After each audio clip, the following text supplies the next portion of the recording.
2024 group C मेन्सला. Okay, तर ती बघूया की काय सिरीज दिलती. ओके, त्यावरून आता प्रीला काय गेस येऊ शकतो आपण बघतोय. पहिल्यांदा ही सिरीज दिलेल्या 27 पदांची काय विचारले, पदावलीचे मूल्य शोधा, ज्यामध्ये विशिष्ट क्रमाने येणारे 27 पदे आहेत.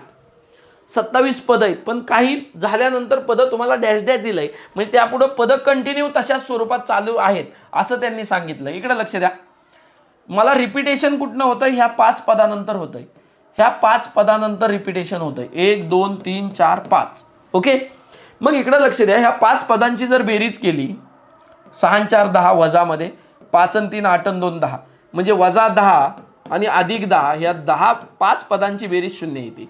ह्या 5 पदांची 0, ह्या 5 पदांची 0, म्हणजे प्रत्येक 5 पदांची 0च बेरीज येते. तुम्हाला 27 पदं काढायच्यात, 5 पदं 27 पर्यंत जाऊस तर 5 वेळेस जर घेतली तर हे 25 झाले, 26 आणि 27 2 पदं येणार आहेत. ओके, 25 पदापर्यंत बेरीज किती आहे, बेरीज किती आहे बाळांनो, 5 5 25, हे 25वं पद पण 0 आहे.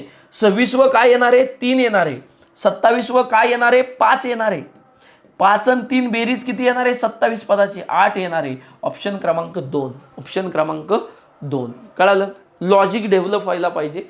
तुम्हाला सिरीज मध्ये किती नंबर दिलेले, त्या पहिल्यांदा एका बंचची बेरीज किती आहे, त्यानंतर मल्टिपल मध्ये लिहा. त्याच्या मल्टिपल मध्ये 100 सांगितली, 97 सांगितली, काही डिफिकल्टी घेऊ नका.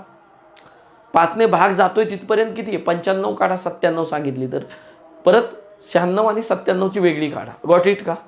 येस, होप सो अंडरस्टँड झालेला असेल. ही सिरीजचा प्रॉब्लेम होता, कसा टॅकल करायचा हे समजलं असेल. Thank you so much.